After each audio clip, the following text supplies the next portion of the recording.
ओम श्री गुरुभ्यो नमः। हरिः ओम। शुक्लांबरधरं विष्णुं शशिवर्णं चतुर्भुजं प्रसन्नवदनं ध्यायेत् सर्वविघ्नोपशान्तये। गुरवे सर्वलोकानां विषजे भवरोगिणां निधये सर्वविद्यानां श्रीदक्षिणामूर्तये नमः। सरस्वती नमस्तुभ्यं वरदे कामरूपिणि विद्यारंभं करिष्यामि सिद्धिर्भवतु मे सदा। ध्यानम् पीतांबरं करविराजित शङ्खचक्र कौमोदकी सरसिजं करुणासमुद्रम् राधा सहायमति सुन्दर मन्दहासं वातालयेश मनिषं हृदि भावयामि। ओम नमो भगवते वासुदेवाय। ओम श्री कृष्णाय परब्रह्मणे नमः। अथ श्रीमन्नारायणीयं प्रथमं दशकं श्री भगवन्महिमानुवर्णनम् सान्द्रानन्दावबोधात्मकमनुपमितं कालदेशावधिभ्यां निर्मुक्तं नित्यमुक्तं निगमशत सहस्रेण निर्भास्यमानम् अस्पष्टं दृष्टमात्रे पुनरुरुपुरुषार्थात्मकं ब्रह्मतत्त्वं तत्तावद्भाति साक्षात् गुरुपवनपुरे हन्तभाग्यञ्जनानाम् एवं दुर्लभ्य वस्तुन्यपि सुलभतया हस्तलब्धे यदन्यते तन्वा वाचा धिया वा भजति भत जनक पुत्रदैव स्फुटेयम्। एते तावद्वयन्तु स्थिरतर मनसा विश्वपीडापहत्यै निःशेषात्मन निःशेषात्मानमेणं गुरुपवनपुराधीश मेवाश्रयामः। सत्त्वं यत्तत्पराभ्यामप सत्त्वं यत्तत्पराभ्यामपरिकलनतो निर्मलं तेन तावत् भूतैर्भूतेन्द्रियैस्ते वपुरुति भगशः श्रूयते व्यासवाक्यम्। तत्स्वच्छद्वाद् यदच्छादितपरसुखचिद् गर्भ निर्भास रूपं तस्मिन् धन्या रमन्ते श्रुतिमति मधुरे सुग्रहे विग्रहे ते निष्कंपे नित्यपूर्णे निरवधि परमानंद पीयूष रूपे निर्लीनानेक मुक्तावली सुभगत मे निर्मल ब्रह्म सिंधौ कल्लोलोल्लासतुल्यं खलु विमलतरं सत्त्वमागुस्तदात्मा कस्मानो निष्कलस्त्वं सकल इति वचस्त्वत् कलास्वेव भूमन् निर्व्यापारोऽपि निष्कारणम् अजभजसे यत्क्रियामीक्षणाख्यां तेनैवोदेति लीना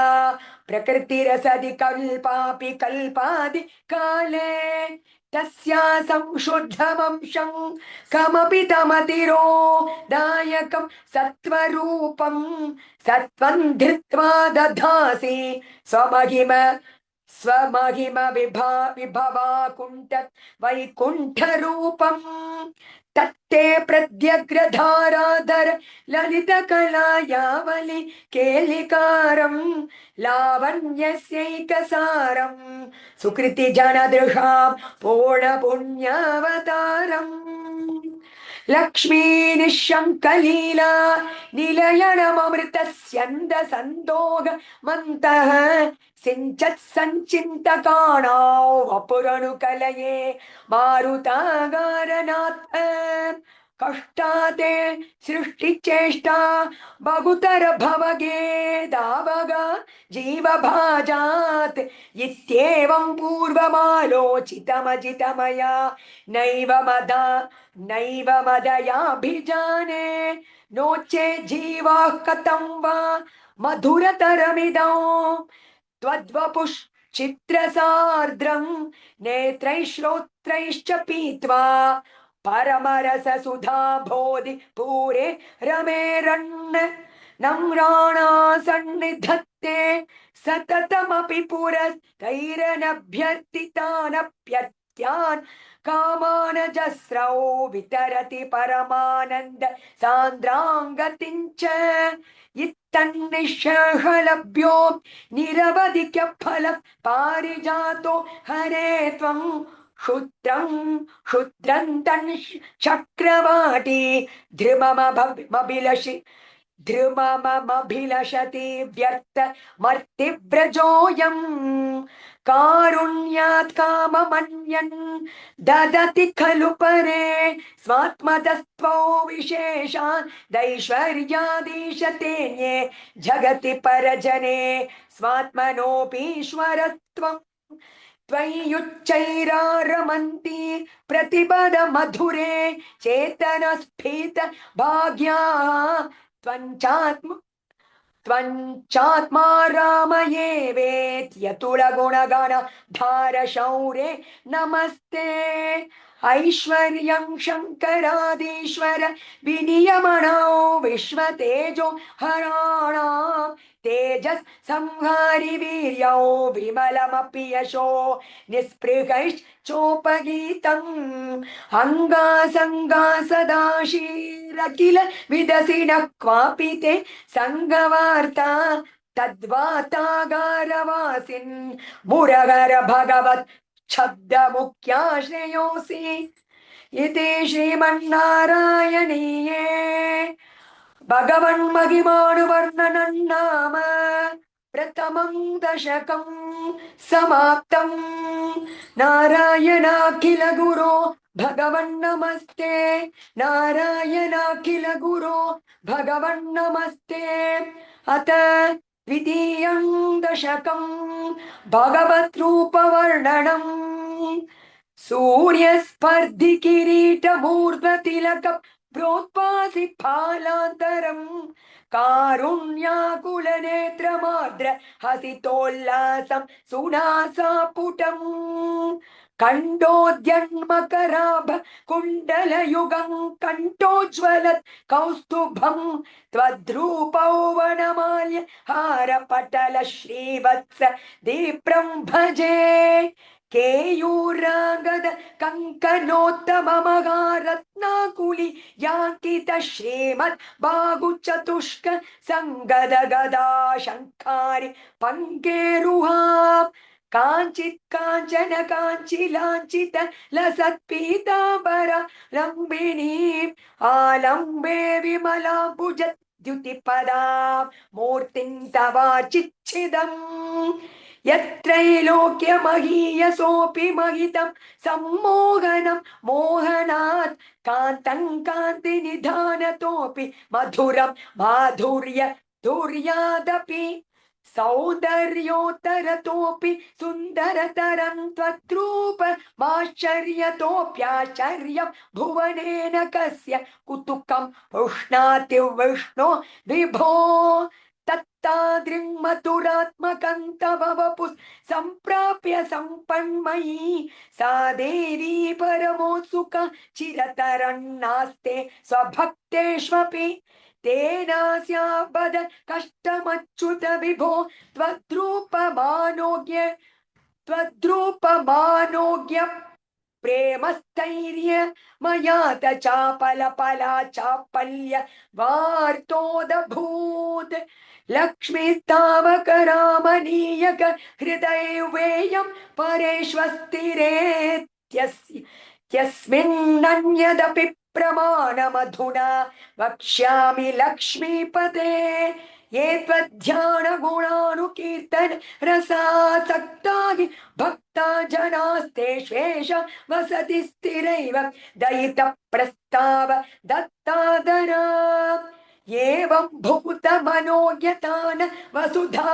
निष्यन्द सन्दोहनं त्वद्रूपं परचित् रसायनमयम् चेतोहरं शृण्वता सद्य प्रेरयते मतिं मदयते रोमाञ्चयत्यङ्गकं व्यासिञ्चत्यपि शीतबाष्पविसरैरानन्द मूर्च्छोद्भवैः एवं भूततयागि भक्त्यभिहितो योगस्य योगद्वयात् कर्मज्ञानमयात् पुरुषोत्तमतरो योगीश्वरै गीयते सौन्दर्यैकरसात्मके त्वयि खलु प्रेम प्रकाशात्मिका भक्तिर्निश्रममेव विश्वपुरुषैर्लभ्य रमावल्लभ निष्कामन्यतस्वधर्मचरणै यत्कर्म योगाभिदं तद्दूरेत्य फलै यदोपनिषदज्ञानोपलभ्य पुनः तद्व्यक्ततया सुदुर्गमतरं चित्तस्य तस्माद्विभो तत्प्रेमात्मक भक्तिरेव सततं स्वादीयसी श्रेयसी अत्यायासकराणि कर्म पटलान्याचर्य निर्यन्मला बोधे भक्तिपथे तवाप्युचितत युवाप्युचत तथा मायान्ति किन्तावता क्लिष्ट्वा तर्कपथे परं तव वपोर् ब्रह्माख्य मन्ये पुनश्चित्तार्द्रत्वमृते विचिन्त्य भगुभिः सिद्ध्यन्ति जन्मान्तरैः त्वद्भक्तिस्तु कथारसा मृतझरी निर्मज्जनेन स्वयं सिद्ध्यन्ति विमल प्रबोध पदवीं अक्लेशतस्तन्वती सद्य सिद्धिकरी जयत्ययि विभो सैवास्तु मे त्वत्पद प्रेम प्रौढिरसार्द्ररता धृततरं वातालयादीश्वर इति श्रीमन्नारायणीये भगवद्रूपवर्णनं नाम द्वितीयं दशकं समाप्तं नारायणाखिल गुरो भगवन् नमस्ते नारायणाखिल गुरो भगवन् नमस्ते अथ तृतीयं दशकं भक्तस्वरूपवर्णनं भक्तिप्रार्थना च पठन्तो नामानि प्रमद भरसिन्धौ निपतिताः स्मरन्तो रूपन्ते वरद कथयन्तो गुणकथाः चरन्तो ये भक्तास्त्वयि खलु रमन्ते परममोन्नगन्धन्यान् मन्ये समाधिगत सर्वाभिलषितान् कदक्लिष्टं कष्टं तव चरण सेवारसभरेऽप्यनासक्तं चित्तं भवति पदविष्णो कुरु दया भवत्पादाम्भोज स्मरण रसिको नामनिवहानहङ्कायं कुगचन विवत्स्यामि विजने कृपा ते जाता चेत् किमिव न हि लभ्यन् तनुभृता मदीय क्लेशौघ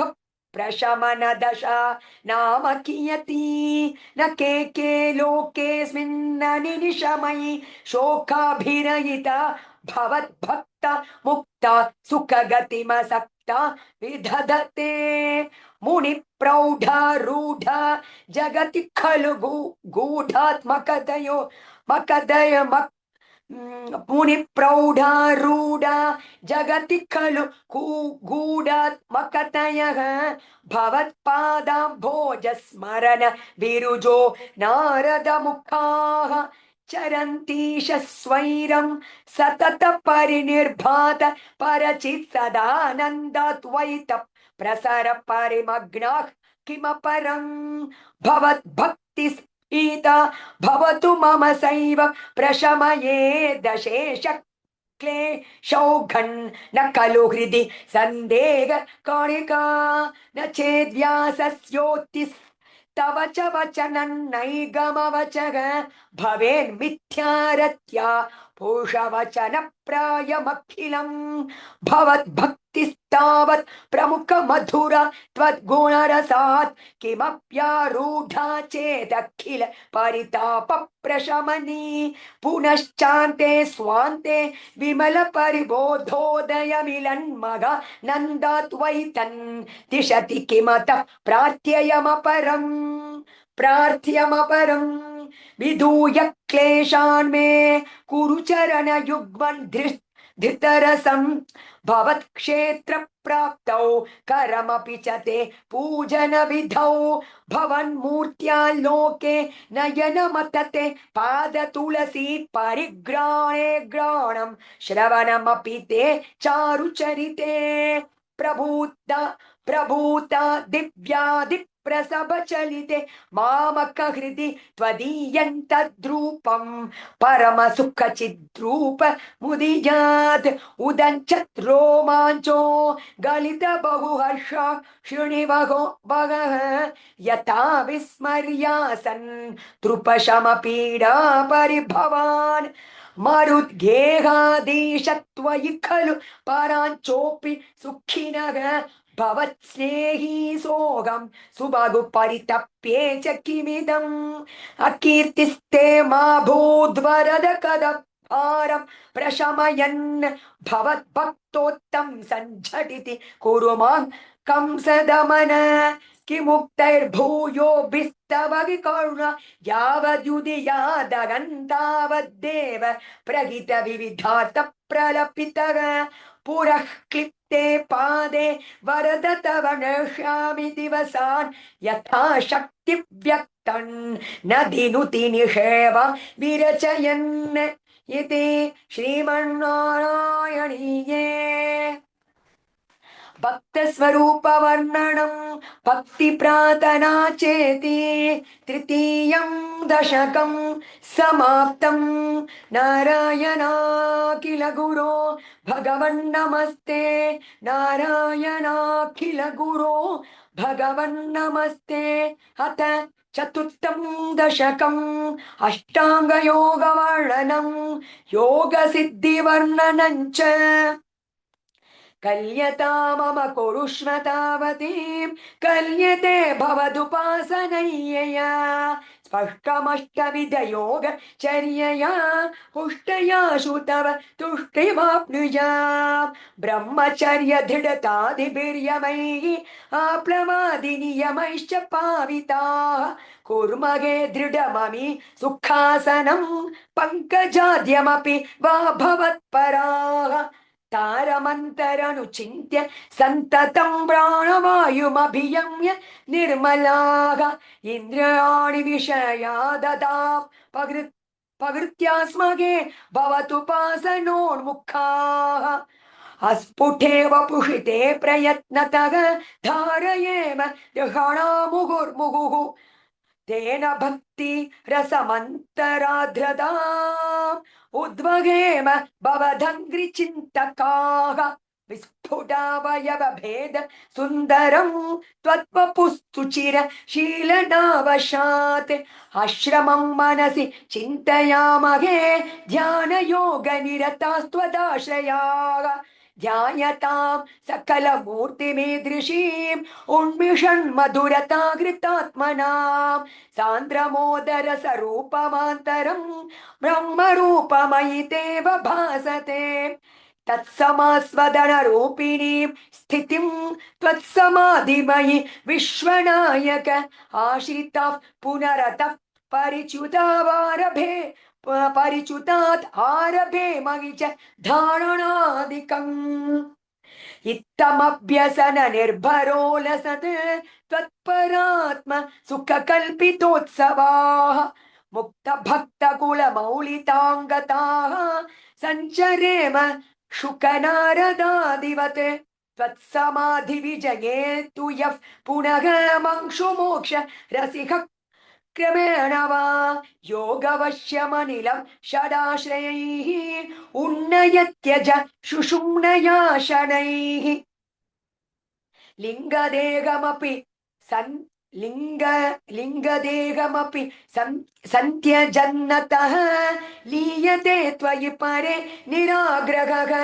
ऊर्ध्वलोककुतुकीतु मूर्धतः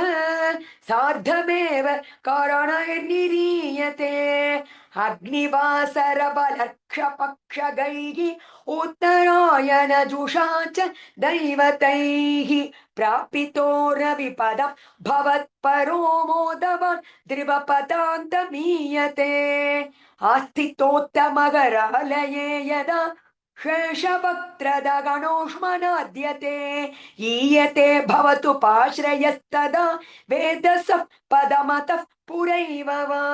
तत्र वा तव पदेऽथवा वसन् प्राकृत प्रलययेति मुक्ततां स्वेच्छया खलु पुरा विमुच्यते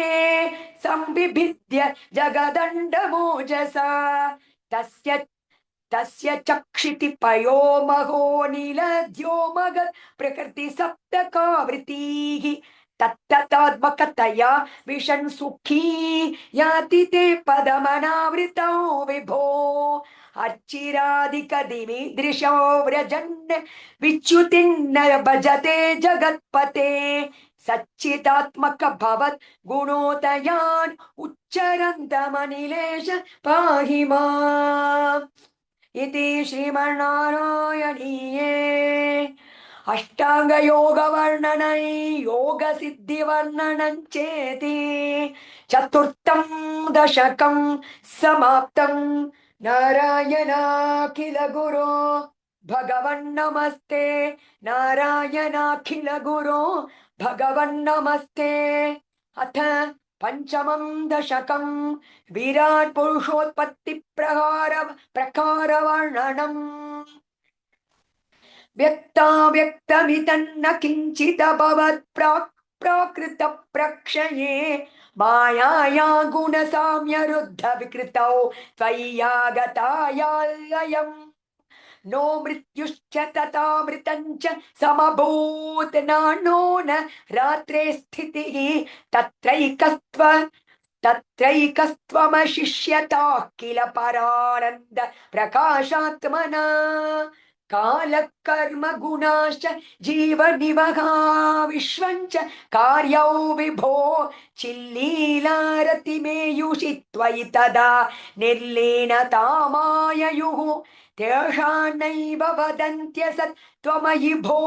शक्त्यात्मना तिष्ठतां नो चेत् किङ्कगणप्रसून सदृशा भूयो भवेत् सम्भवः एवञ्च द्विपरार्ध काल विगतौ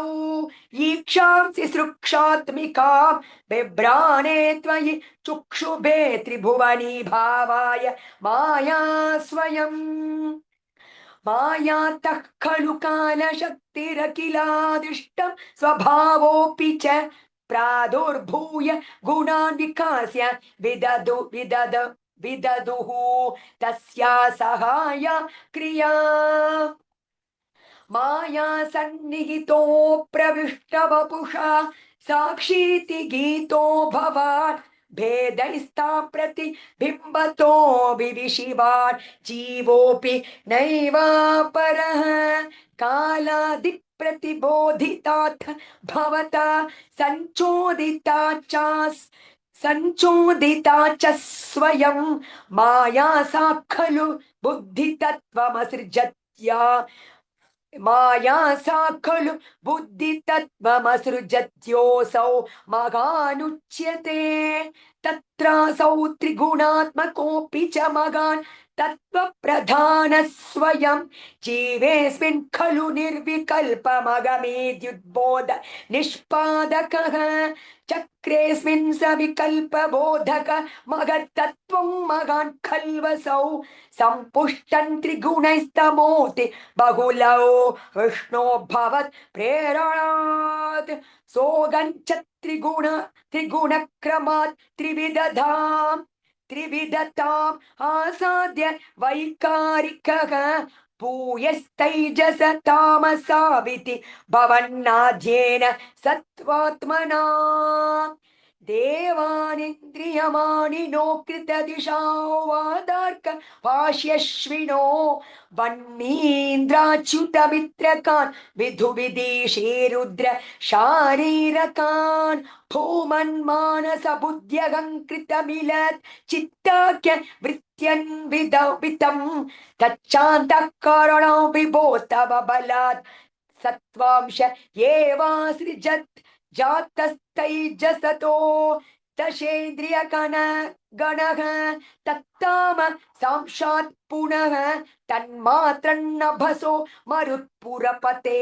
शब्दो जनित्वद्बलात् शब्दात् वै शब्दात् व्योम ततः ससर्जित विभो स्पर्शन्ततो मारुतं तस्माद्रूपमतो महोतचरसम् रसन्तो यञ्च गन्धं महीम् एवं माधव पूर्वकलनात् आद्याद्य धर्मान्वितं भूदग्राममिमन् त्वमेव भगवन् प्राकाशयस्तामसात् एते तथेन्द्रियगणा देवाश्च जाता पृथक् नोषे कुर्भुवनाण्ड निर्मिति विधौ ते वैरमीभिस्तदा त्वन्नानाविधसूक्तिभिर्नुत गुणस्तत्त्वान्यमून्या विषः चेष्टा शक्तिमुदीर्यतान् घटयन् हैरण्यमण्डौ व्यधाः अंडं खलु पूर्वसृष्ट सलिले तिष्ठत् सहस्रं समाह निर्भिन्दन्न कृताश् चतुर्दश जगद्रूपौ विराड ह्वयं सागसैकरपाद मूर्ध निवहैर्निःशेष जीवात्मकः निर्भातोऽसि मरुत्पुराधिपसमां त्रायस्व सर्वमयात् इति श्रीमन्नारायणीये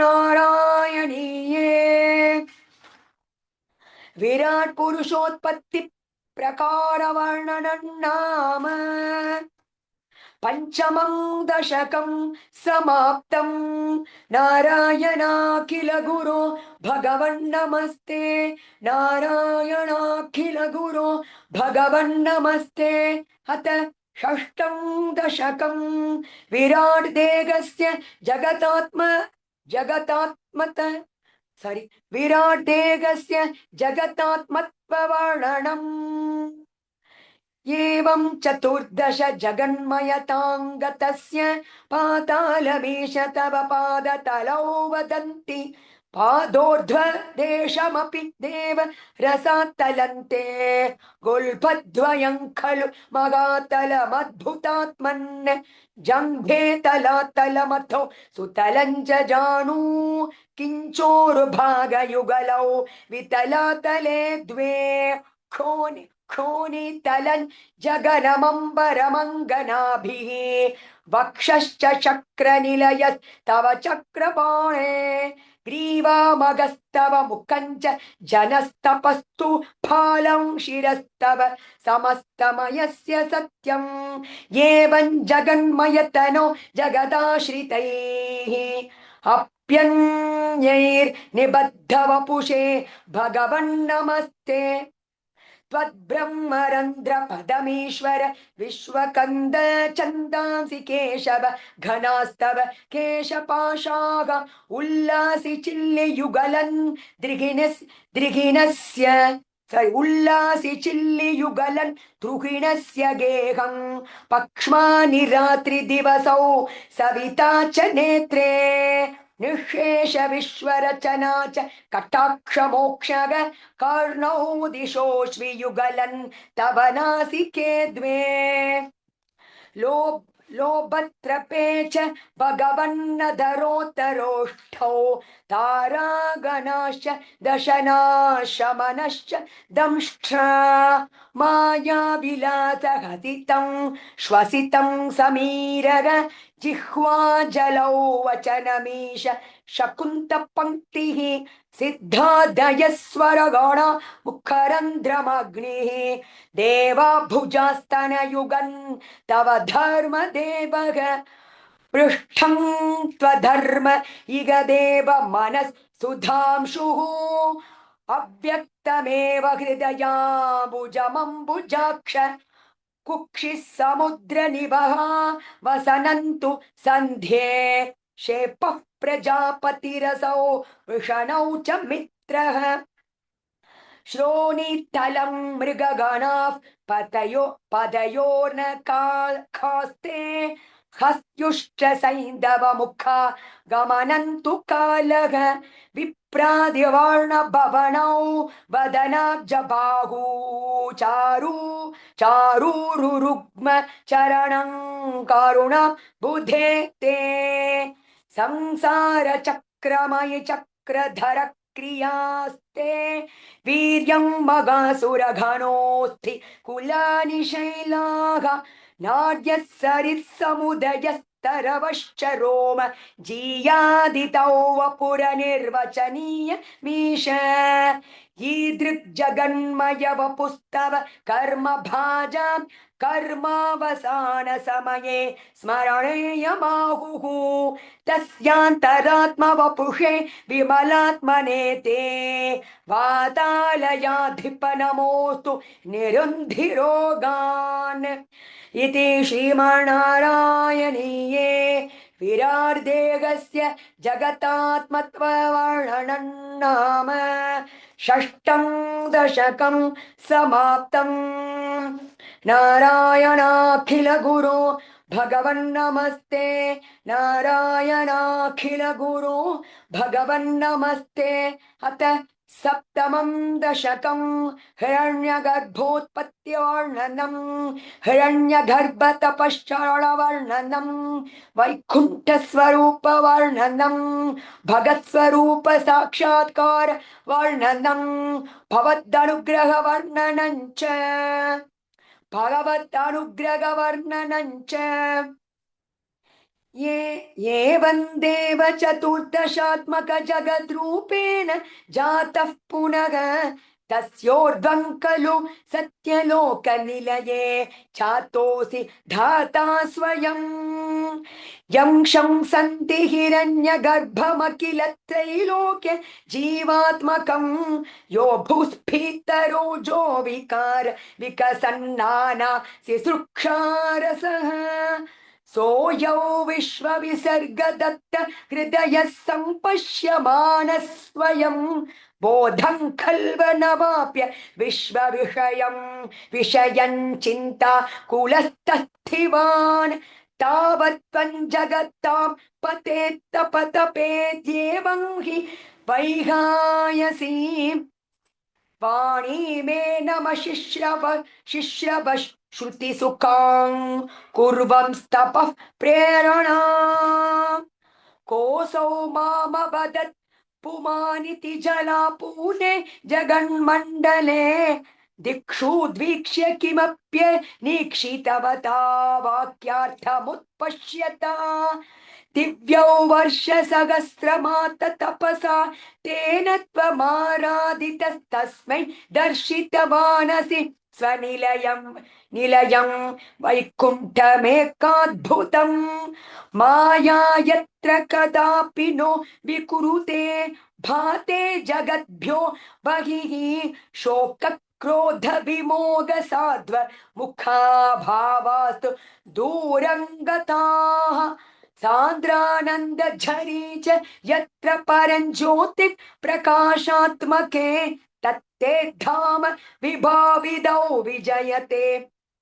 वैकुंठ रूपौ विभो यस्मिन्नाम चतुर्भुज हरिमनिश्यामावतातत्विषः नानाभूषण रत्नदीपित दिशो राजद्विमानालयाः भक्ति प्राप्त तथा विधोनत पदा दीप्यन्ति दिव्या जनाः तत्ते धाम निरस्त सर्वशमलौ शमलं वैकुण्ठ रूपं जयेत् नानादिव्यवधूजनैरभिवृता विद्युल्लतातुल्यया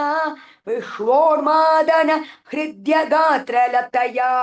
विद्योतिता शान्तरा त्वत्पादाम्बुजसौरभैक कुतुकात् कुतुकाल्लक्ष्मी स्वयल्लक्ष्यते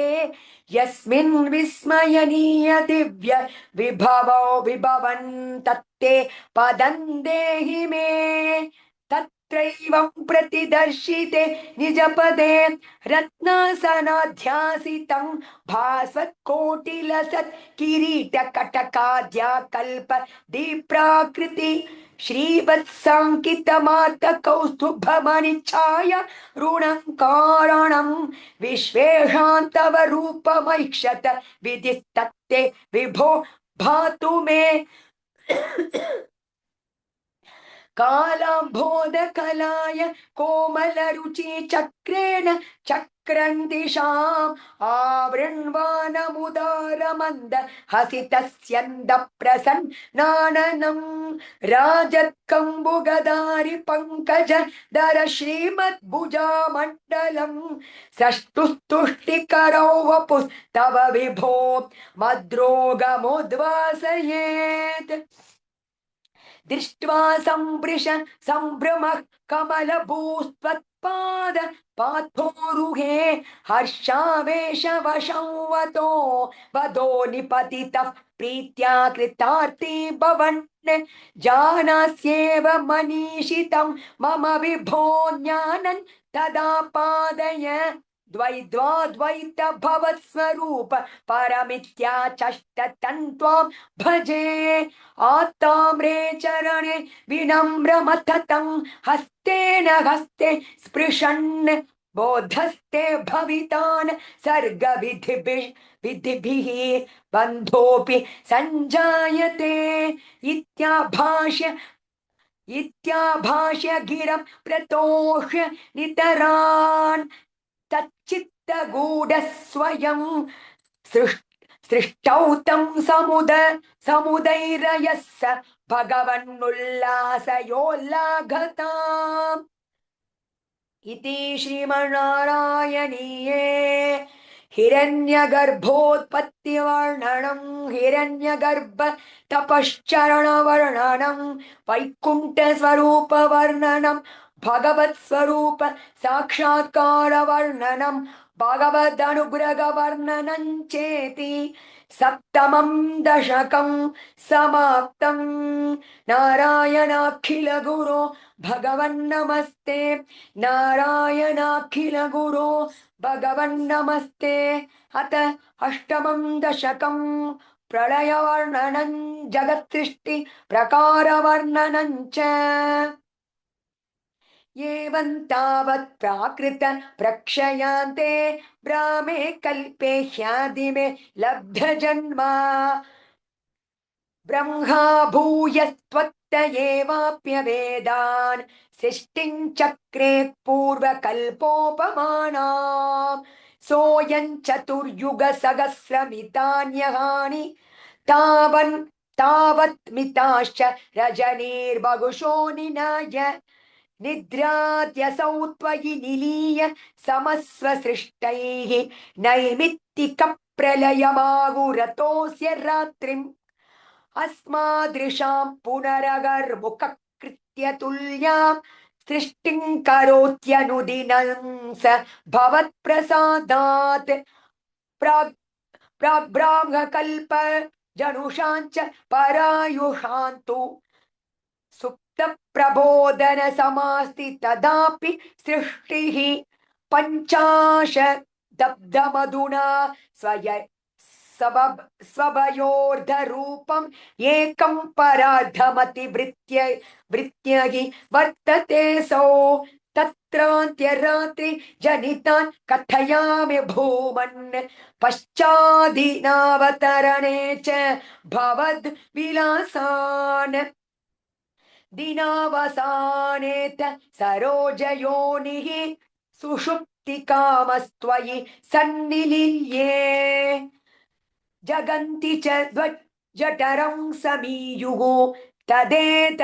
तदेदमेकार्णवमास विश्वम् तवैव वेषे फणिराजि शेषे जलैकशेषे भुवने स्म शेषे आनन्दसान्द्रानुभवस्वरूपग स्वयोगनिद्रा परिमुद्रितात्मा कालाख्यशक्तिं प्रलयावसाने प्रबोधयेद्यादिशता किलादौ त्वया प्रसुप्तं परिसुप्तशक्तिव्रजेन तत्राखिल जीवधाम्ना चतुर्युगानां च सहस्रमेवं त्वयि प्रसुप्ते पुनरद्वितीये कालाख्यशक्ति प्रमथ कालाख्यशक्ति प्रथम प्रबुद्धा प्रबोधयत्मां किल विश्वनाथ विबुध्य च त्वं जलगर्भ शायिने विलोक्य लोकानखिलान् प्रलीनान् तेष्वेव सूक्ष्मात्मतया निजान्तस्थितेषु विश्वेषु दधाथ दृष्टिम् ततस्त्वदीया दयिनाभिरान्द्रात् उदञ्चितं किञ्चन दिव्यपद्मं निलीननिश्यास पदार्थमाला संक्षेपरूपं मुकुलायमानम् तदेतदम्भोरुग कुडुमलन्ते कलेबरातोयपथे प्ररूढम् बहिर्निरीतं परितः स्फुरद्भिः स्वधामभिर्ध्वान्तमलन्यकृन्तन्ते संफुल्लपत्रे नितरां विचित्रे तस्मिन् भवद्वीर्य धृते सरोजे सपद्मजन्मा विधिराविरासीत् स्वयं प्रबुद्धाखिल वेद राशिः अस्मिन् परात्मन् ननु पाद्मकल्पे त्वमित्थमुत्थापित पद्मयोनिः अनन्त भौम मम रोगराशिन्निरन्धिवातालय वास विष्णो इति श्रीमन्नारायणीये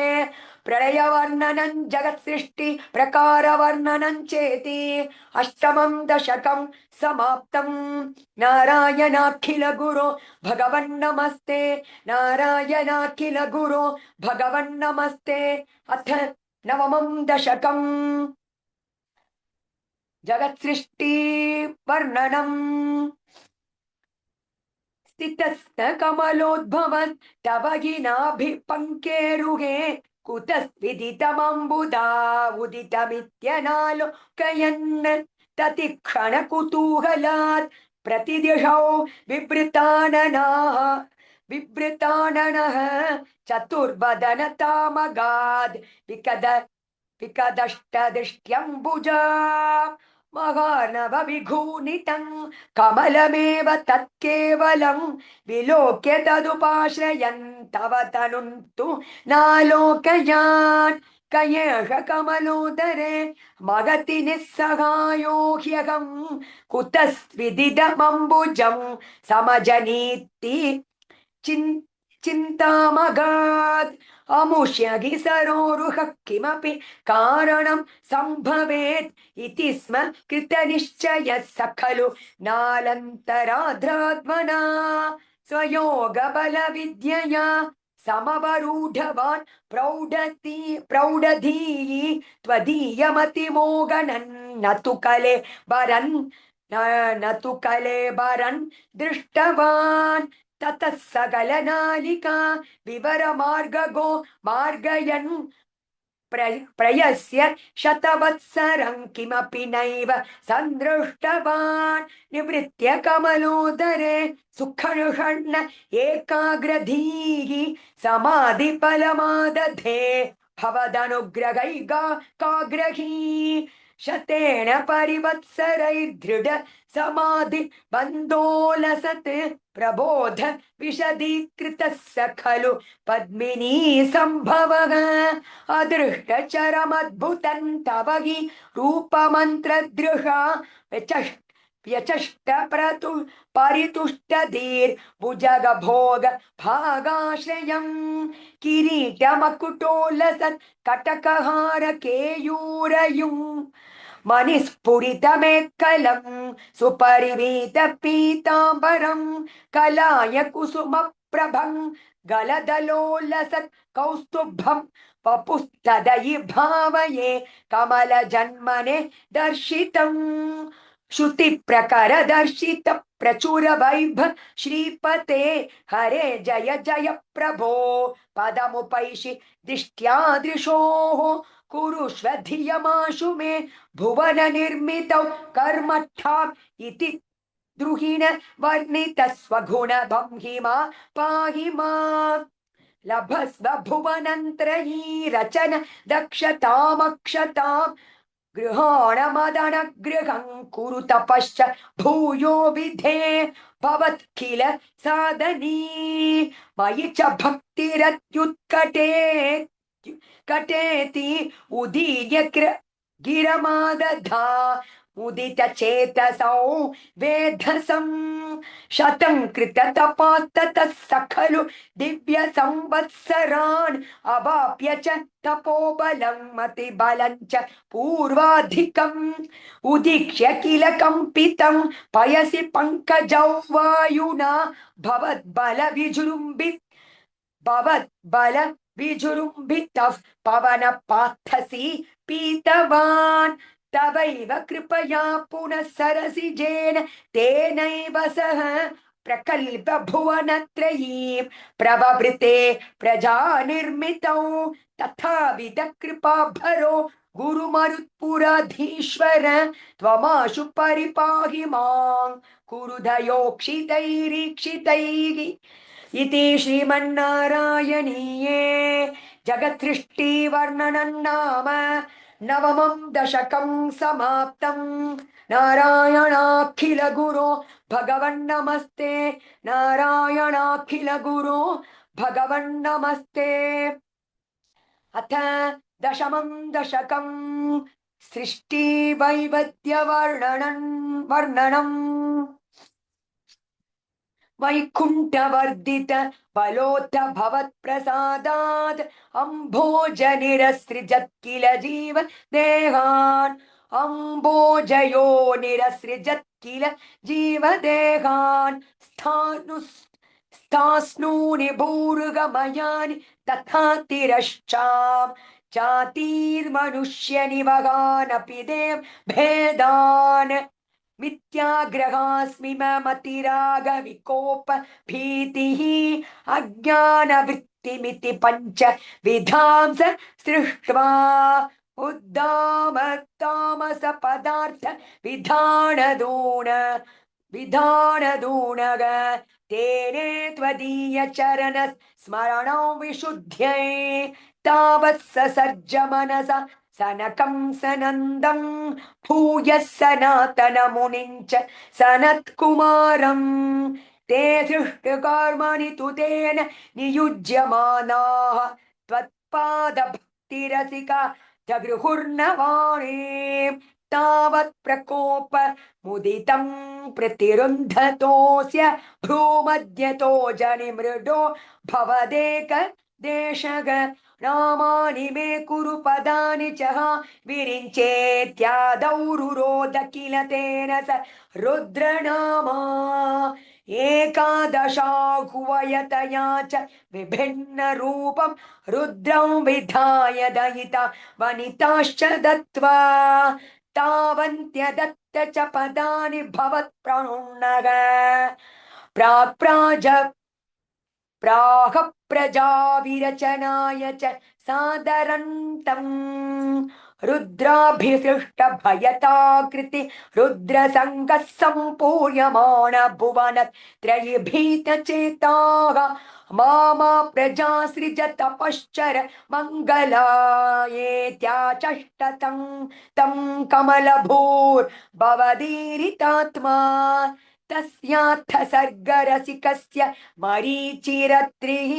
तत्ताङ्गिराः क्रतुमुनिः पुलगः पुलस्त्यग अङ्गादजायत भृगुश्च भृगुश्च वसिष्ठदक्षौ श्रीनारदश्च भगवन् पवदङ्घ्रिदासः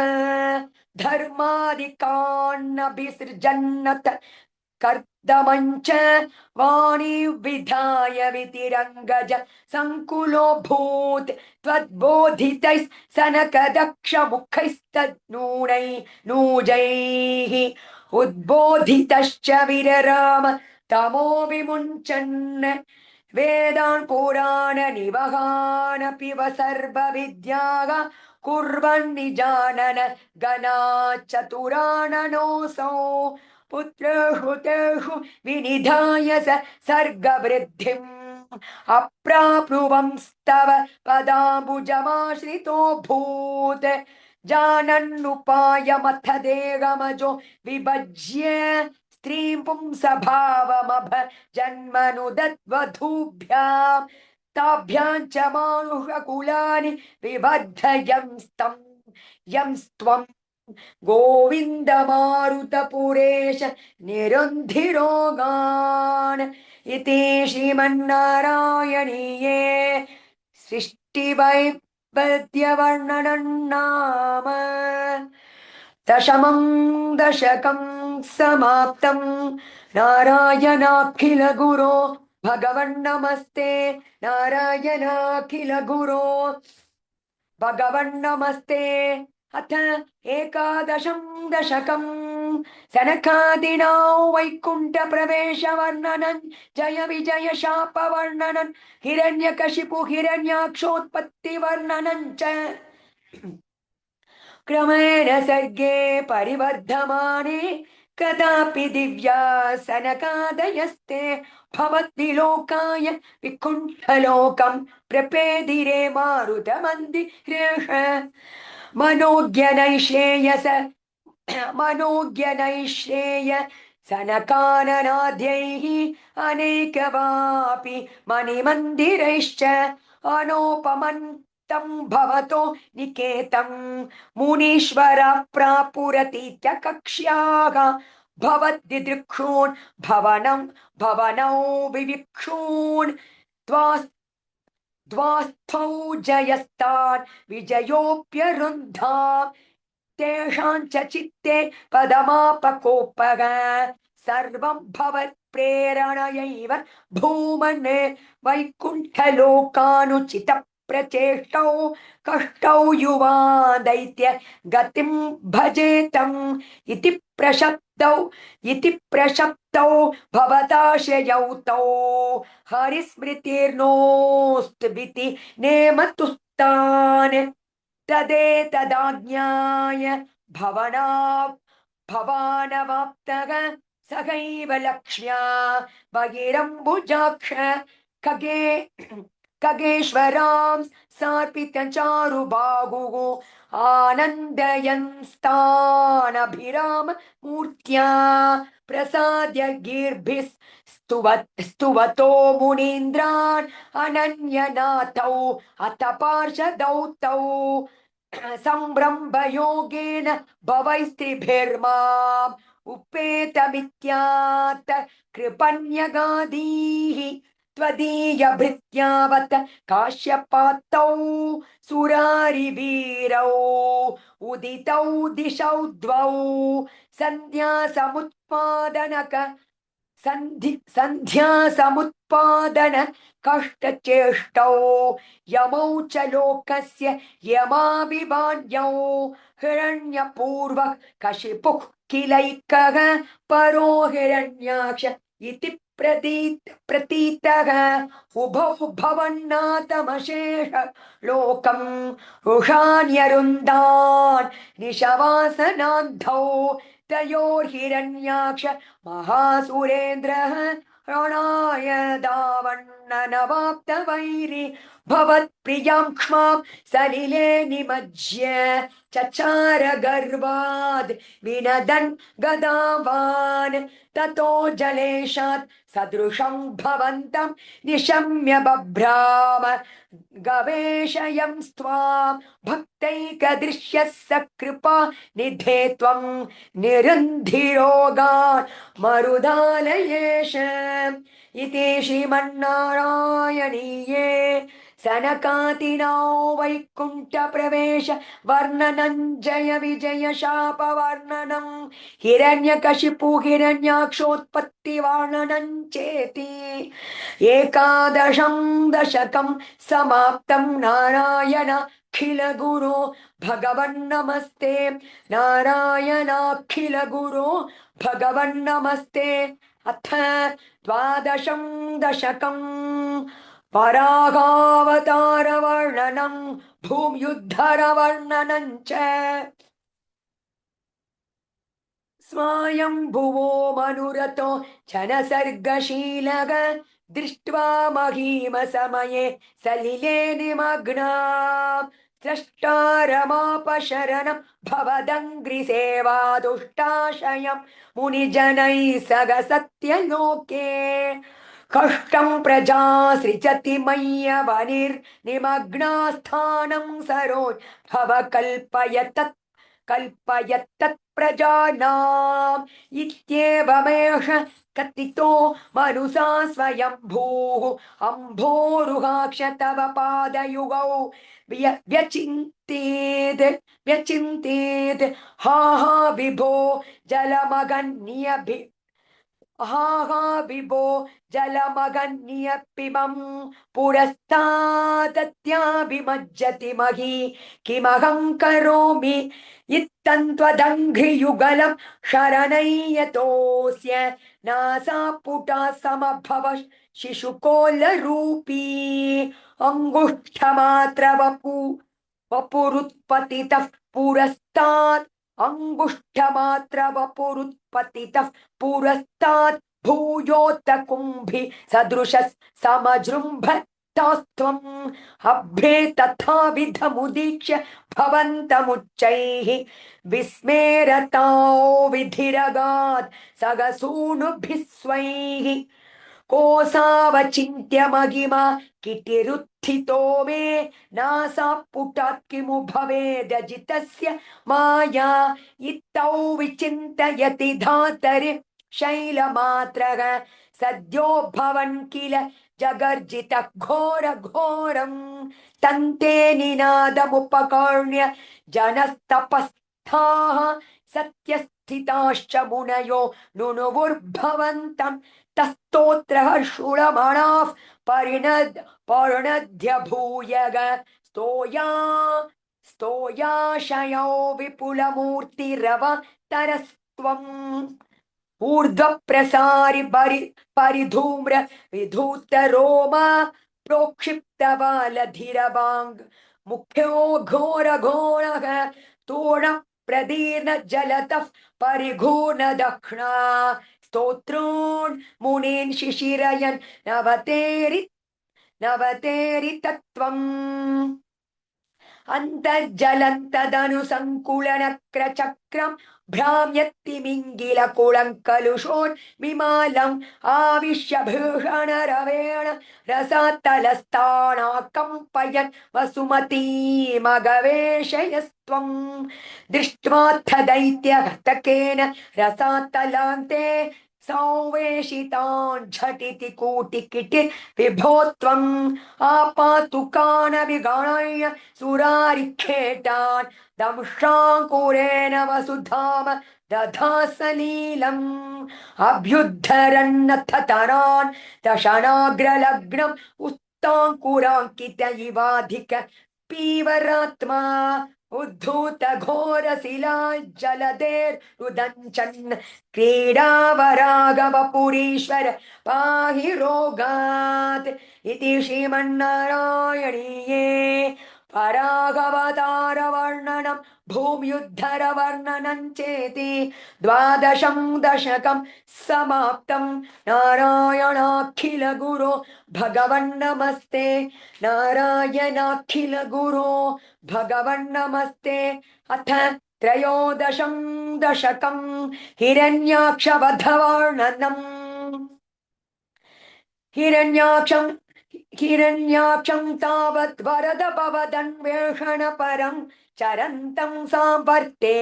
पयसि निज जङ्घा परिमिते भवद्भक्तो गत्वा कपटुपटुधीर्नारद मुनिः शनैरुचे नन्दन् तनुजमपि निन्दंस्तव बलम् समायावि विष्णुर्हरति भवदीयो वसुमतीं प्रभो कष्टं कष्टं किमिदमिति तेनाभिगदितः न तन् क्वासौ क्वासा विति स मुनिना दर्शितपथः भवन्तं सम्प्राबद्धरणिधर मुद्यन्तमुदकात् अहो आरण्योऽयं मृग इति हसन्तं बहुतरैः दुरुक्तैर्विध्यन्तं दितिसुतमवज्ञाय भगवन् महीन्द्रिष्ट्वा दंष्टा शिरसि चकितां स्वेन मगसा पयोधावाधाय प्रसभमुतयुङ्क्ता वृद्धविद्धौ गदापानौ दैत्ये त्वमपि हि गृहीतोन्नतगतः नियुद्धेन क्रीडं घट घट रवोद्गुष्ट वियता रणालोकसुख्यान् मिलति सुरसङ्घे त्रितममुं निरुध्या सन्ध्यातः प्रथममिति धात्रा जगदुः गतोन्मर्दे तस्मिन् तव खलु गदायान् दिति भुवः गदाघातात् भूमौ झटिति पतिताया मगः भोः मृदुस्मेरास्यत्वं तनुजकुलनिर्मूलनचणं महाचक्रं स्मृत्वा करभुवि दधानो रुरुचिः ततः शूलं कालप्रतिमरुहि दैत्ये विसृजति त्वयि चिन्दत्येन करकलित चक्र प्रहरणात् समारुष्टो मुष्ट्या सखलु विदुतं समारुष्टो मुष्ट्या सकलु विदुदं सत्वां समतनोत् गलन्माये मायास्त्वयि किल जगन्मोगनगरीः भवच्चक्रज्योतिः गणकणलवनिपातेन विधुते ततो माया चक्रे वितत घाण रोषान्धमनसम् ततो माया चक्रे वितत गणरोषान्ध मनसं गरिष्ठाभिर्मुष्टि प्रकृतिभिरभिघ्नन्त मसुरं स्वपादाङ्गुष्ठेन श्रवणपदमूले निरवधीः महाकाय सोऽयन् तव शरणपात प्रमथितः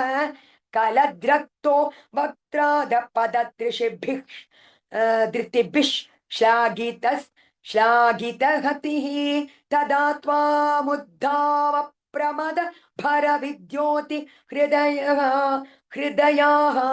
मुनीन्द्रासान्त्राभिः स्तुतिभिरनुवन्नत्वरतनुम्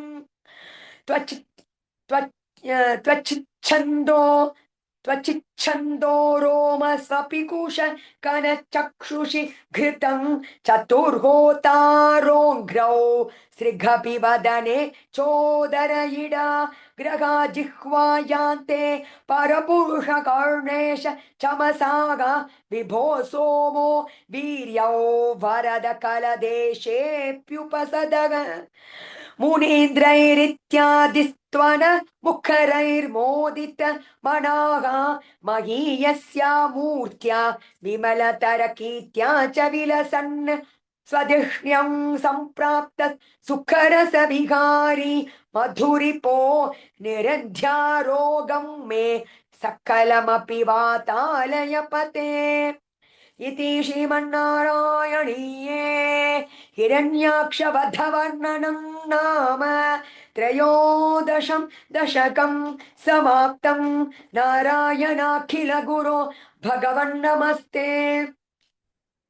नारायणाखिल गुरो भगवन्नमस्ते अथ चतुर्दशं दशकं कपिलोपाख्यानं नाम समनुस्मृततावकाङ्घ्रियुग्मः समनः पङ्कज सम्भवाङ्गजन्मा निजमन्तरमन्तराय हीनं चरितं ते कथयन् सुखन्निनाय समये खलु तत्र कर्दमाख्यः द्रिगिनच्छाय भवस्तदीयवाचा त्रितसर्गरसो निसर्गरम्यं भगवस्त्वामयुतं समासिषेवे गरुडोपरि कालमेघ कम्रं विलसत्केलि सरोजपाणि पद्मं हसितोलसिताननं विभो त्वं वपुराविः कुरुषे स्म कर्दमाय स्तुवते पुलकावृताय तस्मै मनुपुत्री दयिता न वापि पुत्रीः कपिलं च सुतं स्वमेव पश्चात् स्वगतिं चाप्यनुगृह्य निर्गतो भूः समनुश्चतरूपया महिष्या गुणवत्या सुतया च देवहूत्या भवदीरित नारदोपतिष्ठः समगात् कर्दममागति प्रतीक्षम् मनुनोपहृताञ्च देवहूतिं तरुणीरत्नमवाप्य कर्दमोऽसौ भवतर्चन निर्वृतोऽपि तस्यां दृढशुश्रूषणया ददौ प्रसादं सपुनस्त्वदुपासन प्रभावात् दयिता काम कृते कृते विमाने वनिताकुल संगुलो नवात्मा व्यगरद्देवपतेषु देवहूत्या शतवर्षमदव्यतीत्य सोऽयं नवकन्या समवाप्य धन्यरूपाः वनयासनमुद्यतोऽपि कान्ताहितकृत्वज्जननोत्सुको न्यवात्सीत् निजभर्तृगिरा भवन्निषेवा निरतायामत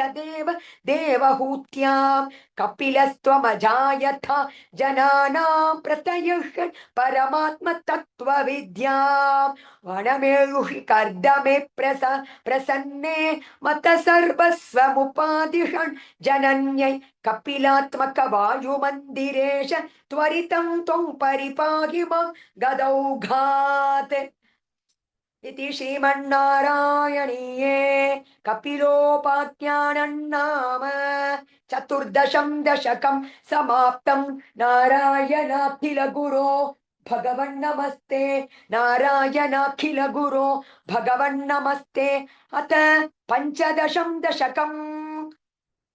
कपिलोपदेशं नाम मतिरिग गुणसक्ता बन्धकृत्येष्वसक्ता त्वमृतकृतु परुन्धे भक्तियोगस्तु सत्यं मगदनुकमलभ्या भक्तिरेवात्र साध्या कपिलतनुरिति त्वं देवहूत्यै यगादीः प्रकृतिमगत्तहङ्कारश्च काराश्च मात्राश्च भूतान्यपि हृदपि तद्दशाक्षे पूरुष पञ्चविंशः इति विदित विभागो मुच्यते सौ प्रकृत्याः कपिलतनुरिति त्वं देवहूत्यै यगादीः प्रकृतिगत गुणौघैर्नाज्यते पूरुषोऽयं यदि तुज सजति तस्यां तद्गुणास्तं भजेरन् मदनुभजन त्वालोचनै साप्यपेयात् कपिलतनुरिति त्वं देवहूत्यै यगादीः विमलमतिरुपातैरासनाद्यै मदङ्गं गरुडसमधिरूढं दिव्य भूषायुधाङ्कं रुचितुलितदमालं शीलयेतानुवेलं कपिलतनुरिति त्वं देवहूत्यै यगादीः मम गुणगणलीला कर्णनैः मम गुणगणलीला कर्णनैः कीर्तनाद्यैः मयि सुरसरितो प्रख्यचित्तानुवृत्तिः भवति परमभक्ति साहि मृत्यो विजेत्री कपिलतनुरिति देवहूत्यै न्यगादीः अगागबहुल हिंसा सञ्चितार्थैः कुटुम्बं प्रतिदिन प्रतिदिनमनुपुष्णन् स्त्रीजितो बाललाली विशतिः गृहसक्तो यातना मय्यभक्तः कपिलतनुरिति देवहूत्यै न्यगादीः युवति झठर खिन्नो जातबोधोऽप्यकाण्डे प्रसवगलित बोधः पीडयोल्लङ्घ्य बाल्यं पुनरपि बत मुह्येत्येव तारुण्यकाले कपिलतनुरिति देवहूत्यै न्यगादीः पितृसुरगणयाजी धार्मिको यो गृहस्थः स च निपतिकाले दक्षिणाद्वोपगामी मयि निगितकामं कर्तु मयि निहितमकामं कर्मदूतः पथार्थं कपिलतनुरिति देवहूत्यै न्यगादीः इति सुविदित वेद्यान् देवहे देवहूतिं कृतनुतिमनुगृह्य त्वं गतो योगिसङ्घैः विमलमतिरथासौ भक्तियोगेन मुक्ता त्वमपि जनहितार्थो वर्तसे प्रागुतीच्य परम किमुपहूत्या त्वत्पदाम्भोज भक्तिं सकल भय विनेत्रीं सर्वकामोपनेत्रीं वदसि खलु दृढं त्वं तद्विधूय मयान्मे गुरुपवनपुरेश त्वय्युपादत्स्व भक्तिम् इति श्रीमन्नारायणीये कपिलोपदेश वर्णनं नाम पंचदशं दशकं समाप्तं नारायणाखिल गुरो भगवन्नमस्ते नारायणाखिल गुरो भगवन्नमस्ते अत षोडशं दशकं नरनारायणावतार वर्णनं दक्षयागवर्णनं च दक्षो विरिञ्चतनयोत मनोस्तनूजां लब्ध्वा प्रसूतिमिग षोडश चापकन्याः धर्मे त्रयोदश ददौ पितृषु स्वधां च स्वाहां हविर्भुजि सतीं गिरीश त्वदंशे मूर्तिर्हि धर्मगृहिणी सुषुवे भवन्तं नारायणं नरसकं महितानुभावं यज्जन्मनि प्रमुदिताः कृततूर्यघोषाः पुष्पोत्करान् प्रववृषोर्नुनुभुः सुरौघाः दैत्यं सहस्र कवचैः परीतं सागस्रवत्सर तपस् समराभिलव्यैः पर्याय निर्मित तपः समरौ भवन्तौ हृष्टैक कङ्कटममुन् न्यगतां सलीलम् अन्वाचरन्नुपदिशन्नपि मोक्षधर्मं त्वं भ्रातृमान् बदरिकाश्रममध्यवात्सीः शक्रोत ते शमतपोबल निस्सगात्मा दिव्यांगना परिवृतं प्रजिघायमारं कामो वसन्तमलयानिलबन्धुशाली कान्ता कटाक्षविशिखैर्विकसद्विलासैः विद्यन्मुहुर्मुहुरकम्पमुदीक्ष्य च त्वां भीरुस्त्वयाथ जगदे मृदुहासभाजा पीत्यालमङ्गज वसन्त सुराङ्गणावग मन्मानसन्त्विह जुषध्वमिति ब्रुवाणः त्वं विस्मयेन परितस्तुवतामथैषां प्रादर्शयस्व परिचारककान्त राक्षीः सम्मोहनाय मिलिता मदनादयस्ते त्वद्दासिका परिमलैः किल मोहमापुः दत्तान् त्वया च जगृगुस्त्रपयैव सर्वस्वर्वासि गर्वशमनीं पुनरुर्वशीन्ताम् दृष्ट्वोर्वशीन् तव गताञ्च निशम्य शक्रग पर्याकुलो जनि भवन् महिमावमर्षात् एवं प्रशान्तरमणीयत यतरावतारात् त्वत्तोधिको वरद कृष्ण तनुस्त्वमेव दक्षस्तु धातुरतिलालनया रजोन्दः नाद्यादृतस्त्वयि च कष्टमशान्तिरासीत् येन व्यरुन्ध स भवत्तनुमेव शर्वम् यज्ञे च वैरपि शुने स्वसुधौ व्यमानेत् क्रुद्धेशमर्दितमखत्सतु कृत्तशीर्षः देव प्रसादित हरादथ लब्ध जीवग तत्पूरित क्रतुवर पुनरापशान्तिं सत्वं प्रशान्तिकर पाहि मरुत्पुरेश इति श्रीमन्नारायणीये नरनारायणावतार वर्णनं दक्षयागवर्णनं चेति षोडशं दशकं समाप्तं नारायणाखिल गुरो भगवन्नमस्ते नारायणाखिल गुरो भगवन्नमस्ते अथ सप्तदशं दशकं ध्रुवचरितवर्णनम् उत्तानपाद नृपते मनुनन्दनस्य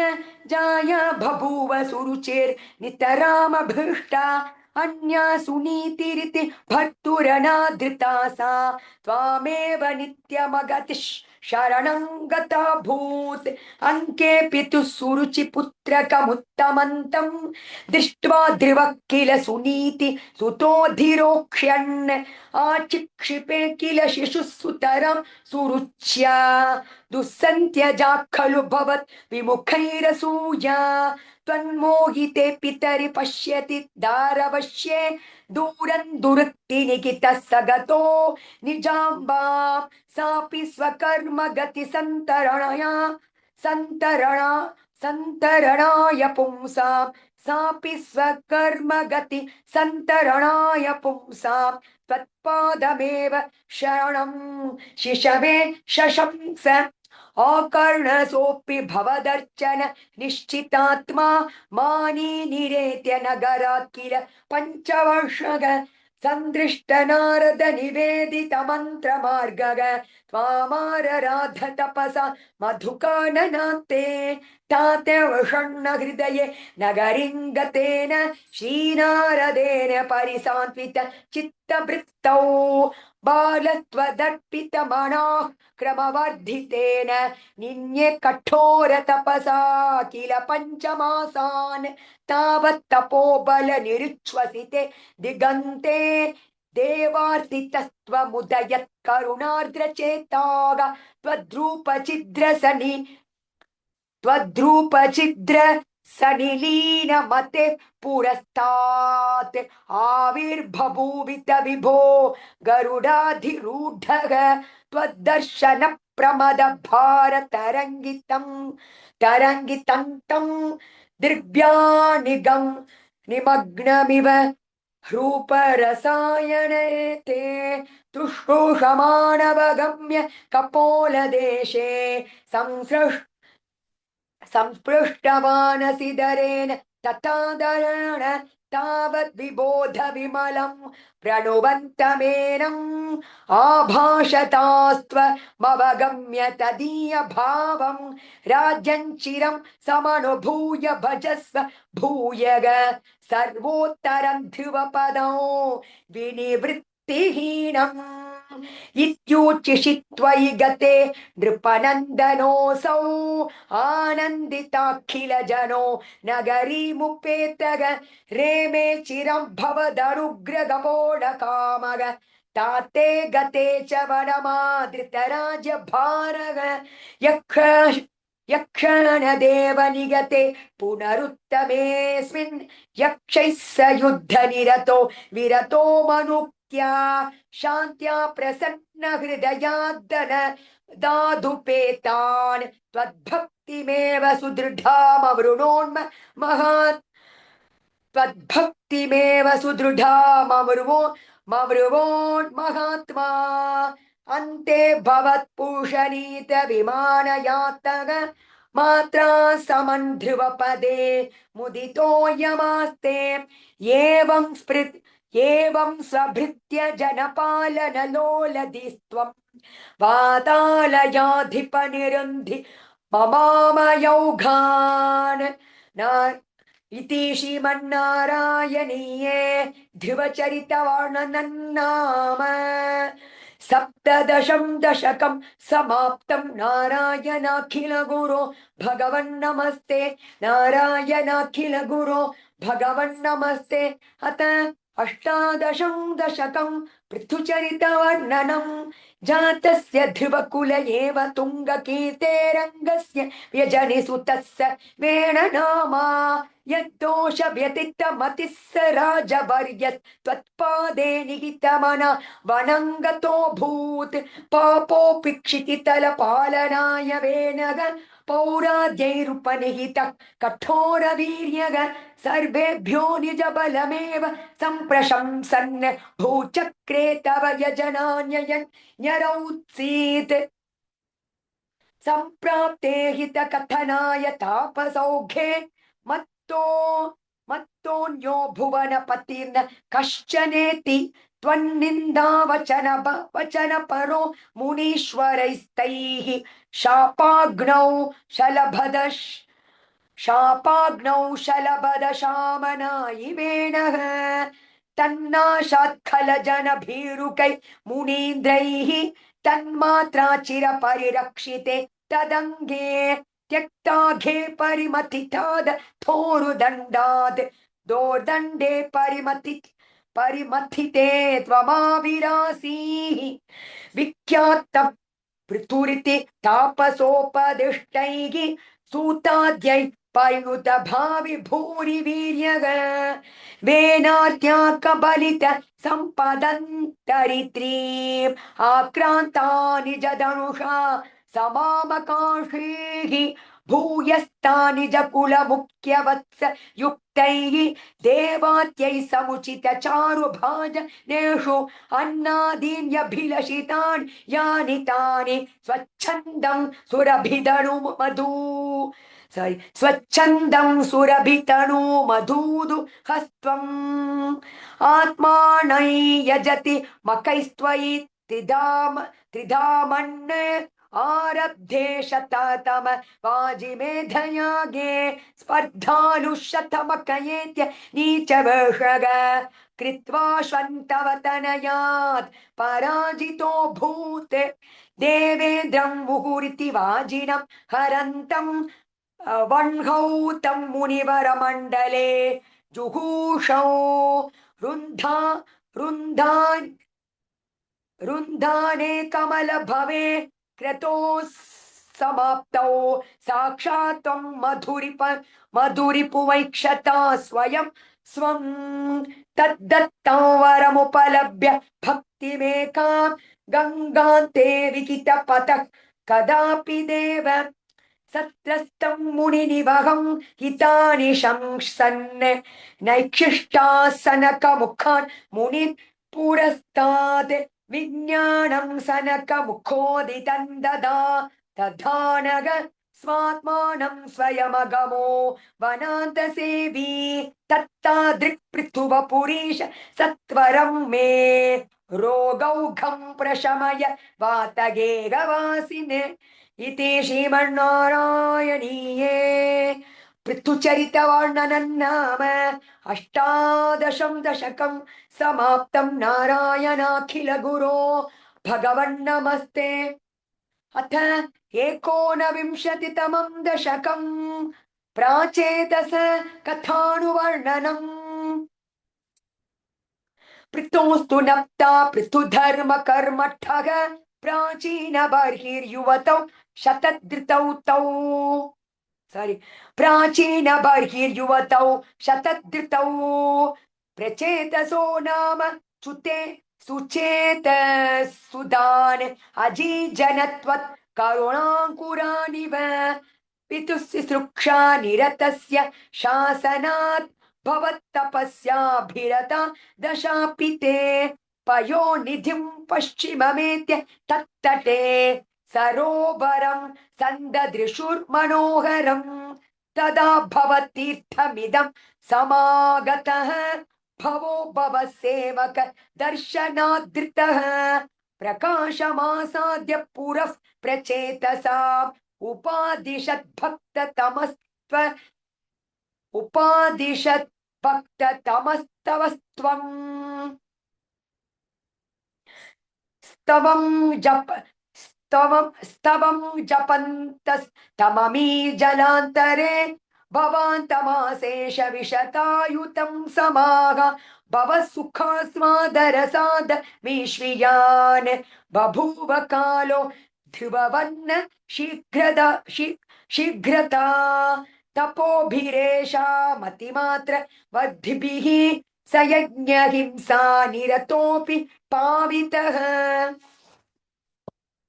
पितापि तेषां गृहयातनारद प्रदर्शितात्मा भवतात्मताययौ कृपाबलेनैव पुरः प्रचेतसा प्रकाशमागः पतगेन्द्रवाहनः विराजिचक्रादिवरायुधांशुभिः भुजाभिरष्टाभिरुदञ्चिदद्युतिः प्रचेतसान् तव दयाच्चतामपि त्वमेव कारुण्य भरद्वरानदाः भवति चिन्तापि शिवाय देहिनां भवत्सवौ रुद्रनुतिश्च कामदा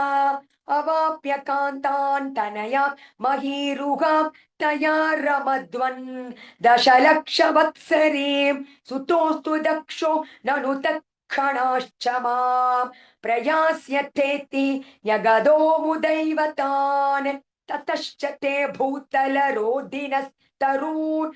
कृधादगन्तो द्रुहिणेन वारिताः द्रुमश्च दत्तान् तनयामवाप्यताम् त्वदुक्तकालं सुखिनोभिरेमिरे अवाप्य दक्षञ्च सुतं कृताद्वराः प्रचेतसो नारदलब्धया धिया अवापुरानन्दपदं तथावितस्त्वमीश वातालयनात् पाहि माम् इति श्रीमन्नारायणीये प्राचेतस कथानुवर्णनं नाम एकोनविंशतितमं दशकं समाप्तं नारायणाखिल गुरो भगवन्नमस्ते नारायणाखिल गुरो भगवन्नमस्ते अथ विंशतितमं दशकं ऋषभयोगीश्वर चरितवर्णनम्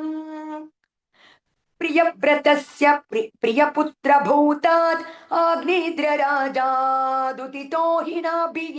त्वां दृष्टवानिष्टदमुष्टिमध्ये तवैव तुष्ट्यै कृतयज्ञकर्म अभिष्टुतस्तत्र मुनीश्वरैस्त्वं राज्ञस्त्वतुल्यं स्तुतमर्थ्यमानः स्वयं जनिष्येऽहमिति ब्रुवानस्तिरो ददा बर्हिषि विश्वमूर्ते नाभिप्रियायामत मेरुदेव्यां त्वमंशतो ऋषभाभिधानग अलोकसामान्य गुणप्रभाव प्रभावित शेष जनप्रमोदः त्वयि त्रिलोकि भृतिराज्यभार निधाय नाभिः सगमेरुदेव्या तपोवनं प्राप्य भवन् निषेवी गतः किलानन्दपदं पदन्ते इन्द्रस्तु दुःखर्ष कृतादमर्षात्ववर्ष नास्मिन्न जना भवषे यदा तदा त्वन् निजयोगशक्त्या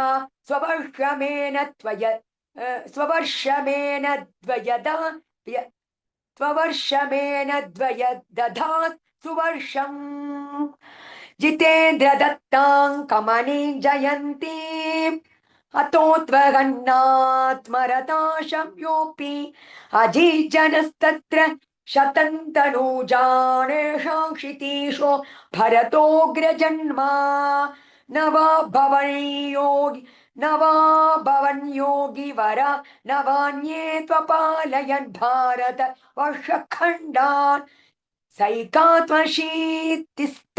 शेषपुत्रास्तपो बलात् भूसुरभूयमीयुः उक्त्वा सुतेभ्योऽत मुनीन्द्रमध्ये विरक्तिभक्त्यन्वित मुक्तिमार्गं स्वयं गतः पारमहंस्य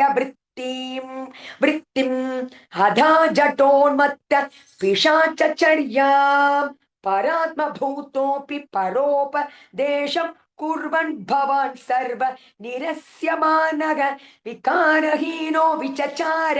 कृत्स्ना महीमहीनात्मरसाभिलीनः शयुव्रतङ्गो मृगकाकचर्या चिरञ्चरन्नाप्य परं स्वरूपं तवाहृताङ्गः कुटकाचले त्वं तापान् ममापाकुरुवात नाथ इति श्रीमन्नारायणीये ऋषभयोगीश्वर चरितवर्णनं नाम विंशतितमं दशकं समाप्तं नारायणाखिल गुरो भगवन्नमस्ते नारायणाखिल गुरो भगवन्नमस्ते अथ एकविंशतितमं दशकं जम्बूद्वीपादिषु भगवदुपासन प्राकार वर्णनम् मध्योद्भवे भुव इलवृत नाम्नि वर्षे गौरी प्रदान वनिता जनमात्र भाजी शर्वेण मन्त्रनुतिभिः समुपास्यमानं संकर्षणात्मकमधीश्वर संशये त्वां भद्राश्वनामक इलावृतपूर्ववर्षे भद्रश्रवोभिर्ऋषिभिः परुणोयमानं कल्पान्तगूढनिकमोद्धरण प्रवीणं ध्यायामि देव कयशीर्षतनुं भवन्तं ध्यायामि दक्षिणगते हरिवर्षवर्षे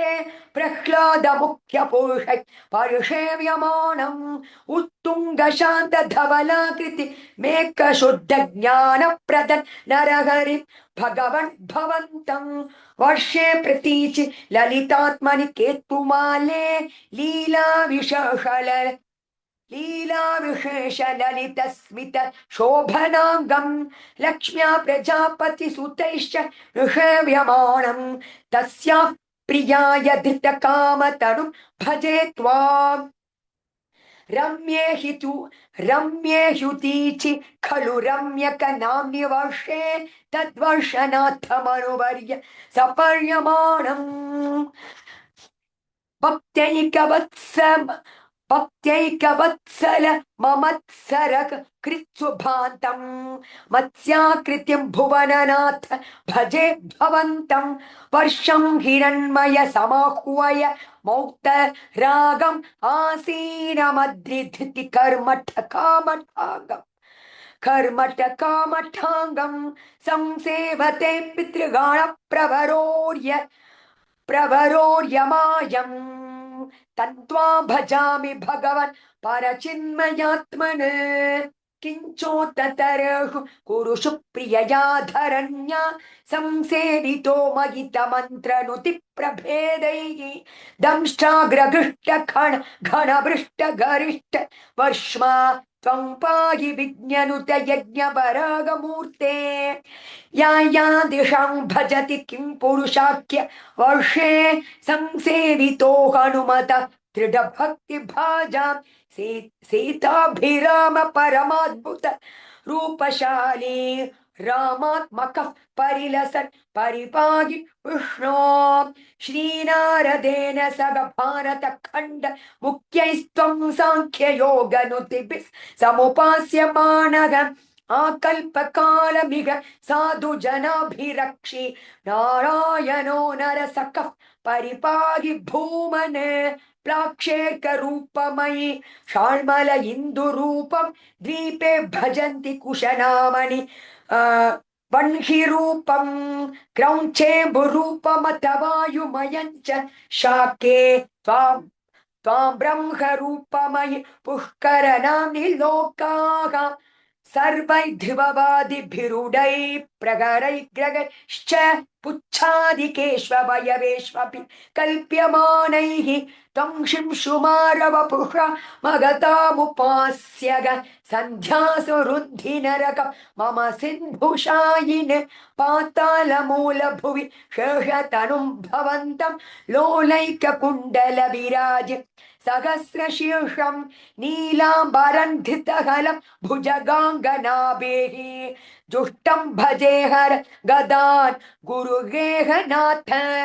इति श्रीमन्नारायणीये जम्बूद्वीपादिषु भगवदुपासना उपासना प्रकार वर्णनं चेति एकविंशतितमं दशकं समाप्तं नारायणाखिल गुरो भगवन्नमस्ते नारायणाखिल गुरो भगवन्नमस्ते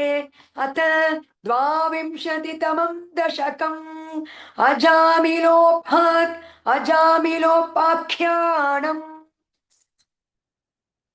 अजामिलो नाम महीसुरः पुरा चरन् विभो धर्मपतान् गृहाश्रमी गुरोर्गिराकाननमेत्य दृष्टवान् सुदृष्टशीलाङ्कुलटं मदाकुला स्वतः प्रशान्तोऽपि तदाहृताशयः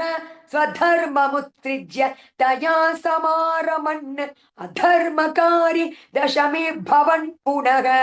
दधौ भवन्नामयुते सुतेर्रतिं समृत्युकाले यमराज किङ्करान् भयङ्करां स्त्रीनभिलक्षय भिया पुरा मनात्वत् स्मृतिवासना बलात् चुगावनारायण नामकं सुतं दुराशयस्यापि तथाद्वनिर्गत द्वितीयनामाक्षरमात्र वैभवात् पुरोभिपेतुर्भवदीय पाशदाः चतुर्भुजः पीतपटा मनोरमाः अमुञ्च सम्पाश्य विकर्षतो भटान् विमुञ्चतेत्यारुरुधुर्बलादमी निवारितास्ते च भवज्जनैस्तदा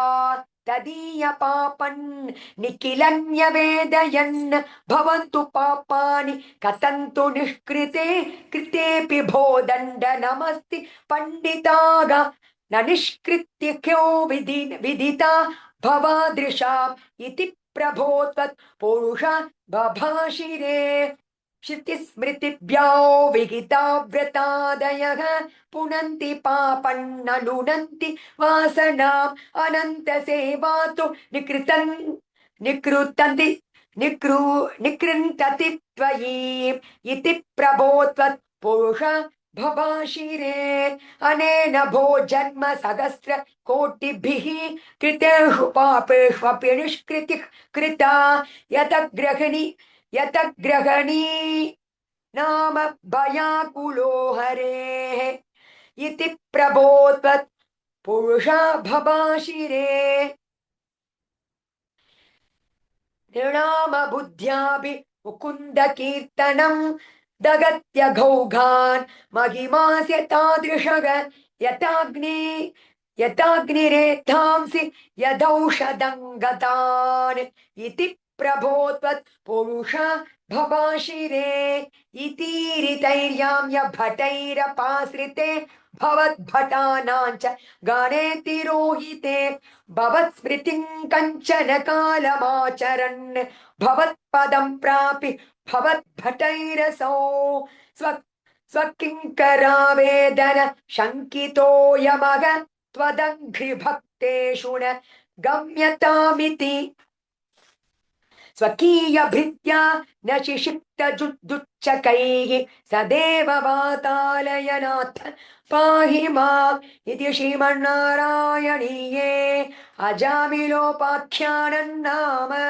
द्वाविंशतितमं दशकं समाप्तं नारायण किल गुरो भगवन् नमस्ते नारायणाखिल गुरो भगवन् नमस्ते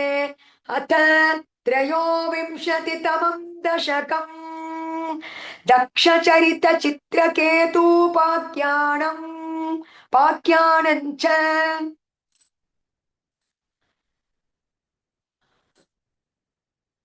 प्राचेतसस्तु भगवन्नपरोगि दक्षस्त्वत्सेवनं व्यदित सर्ग विवृद्धि कामग आविर्बभूवित तदा लसदष्टबागुस्तस्मै वरं दतितताञ्च अधूमसिक्नी तस्यात्मजास्त्वयुदमीश पुनः सहस्रं श्रीनारदस्य वचसा तव मार्गमापुः नैकत्र वासमृषये स समुमोच शापं भक्तोत्तमस्त्वऋषिरनुग्रहमेव मेने षष्ट्या ततो दुगितृभिः सृजतः कुलौघान् दौहित्रसूनुरततस्य स विश्वरूपः त्वस्तोत्रवर्मितमजापयदिन्द्रमाजौ देवत्वदीयमहिमा खलु सर्व जैत्रः प्राक्षूरसेन विषये किल चित्रकेतुः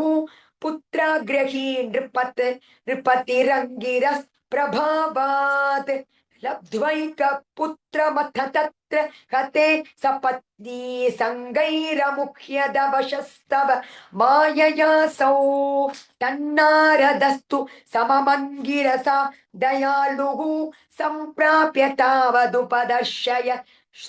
सुतस्य जीवम्